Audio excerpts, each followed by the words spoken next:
In the heart of Central Africa, far from the headlines and the eyes of the world, a war rages on. It's a war rooted in history, soaked in grief, and tangled in politics and ethnicity. A war where the past never died, it just changed names and weapons.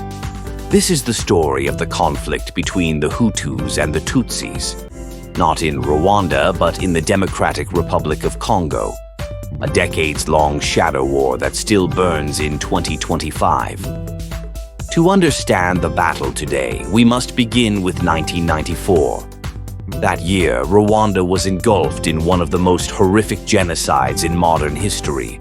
Over 800,000 Tutsis and moderate Hutus were slaughtered by Hutu extremists in just 100 days. When the genocide ended, thousands of Hutu militants, many of them responsible for the killing, fled across the border into the Democratic Republic of the Congo. There, they regrouped under the banner of the FDLR, the Democratic Forces for the Liberation of Rwanda. These rebels weren't just hiding. They were still fighting. And the Tutsi community, both in Rwanda and among Congolese Tutsis, didn't forget. Over the years, new Tutsi-led groups emerged in Congo, most notably M23. Formed from former Congolese soldiers who claimed the government had betrayed peace deals, M23 launched a rebellion in 2012, briefly taking the city of Goma. They were pushed back, but not erased.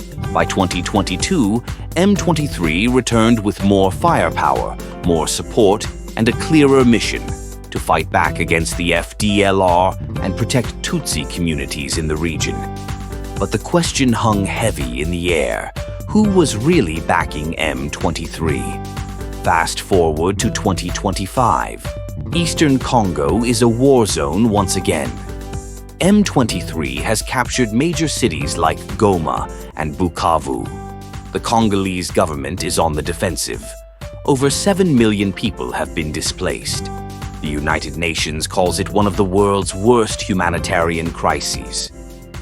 The DRC accuses Rwanda of secretly backing M23, funneling weapons and men across the border. Rwanda denies it, claiming it's only defending its own borders from FDLR incursions. But on the ground, the facts are grim. Entire communities caught between bullets, reports of war crimes, children conscripted, a region bleeding in silence. And now, a glimmer of change.